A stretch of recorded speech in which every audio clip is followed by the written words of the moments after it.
কোথায় যাচ্ছেন বন্ধুরা? চুপচাপ আমার এই রেসিপিটা দেখে যান। আজকে আমি কি বানাচ্ছি বলুন তো? সর্ষে বাটা দিয়ে ঢ্যাঁড়সের ঝাল। এবার আমি কড়াইতে দিয়ে দেবো কালো জিরে ফোড়ন, আর এইভাবে আমি ঢ্যাঁড়সগুলো কেটে নিয়েছি। দিলাম হলুদ আর নুন। এবার আমি দেব কাটা টমেটো আর কাঁচা লঙ্কা চেরা, দিয়ে ভালো করে নাড়াচাড়া করে নেব। আর এদিকে আমি সর্ষে বেটে রেখেছি কাঁচা লঙ্কা দিয়ে, তো দিয়ে দিলাম সর্ষে বাটা। এটা শুকনো শুকনো বানাবো, তাই সিদ্ধ হওয়ার জন্য সামান্য জল দিয়ে আমি ঢেকে দেবো এটা। সর্ষে বাটা দিয়ে ঢ্যাঁড়সের ঝাল কার কার পছন্দ কমেন্ট করে অবশ্যই জানাবেন কিন্তু। খেতে কিন্তু দারুণ লাগে গরম ভাতের সাথে।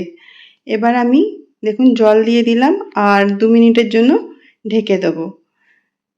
তারপরে আমার রেসিপিটা রেডি হয়ে যাবে। দেখুন 2 মিনিট পরে এই অবস্থায় এসছে। কত সুন্দর লাগছে না দেখতে বন্ধুরা? এবার আমি দিয়ে দেবো সামান্য চিনি, তাতে স্বাদটা আরও বেড়ে যাবে। আর নামানোর আগে আমি দিয়ে দেবো সর্ষের তেল। এবার আমার রেসিপিটা রেডি হয়ে গেল। তাহলে কেমন লাগলো আমার রেসিপিটা? অবশ্যই কমেন্ট করে জানাবেন কিন্তু। আমার এই রেসিপিটা যদি ভালো লেগে থাকে তাহলে কি করবেন? আমার চ্যানেলটা লাইক, শেয়ার, সাবস্ক্রাইব অবশ্যই করে দেবেন। Tata, bye bye, thanks for watching.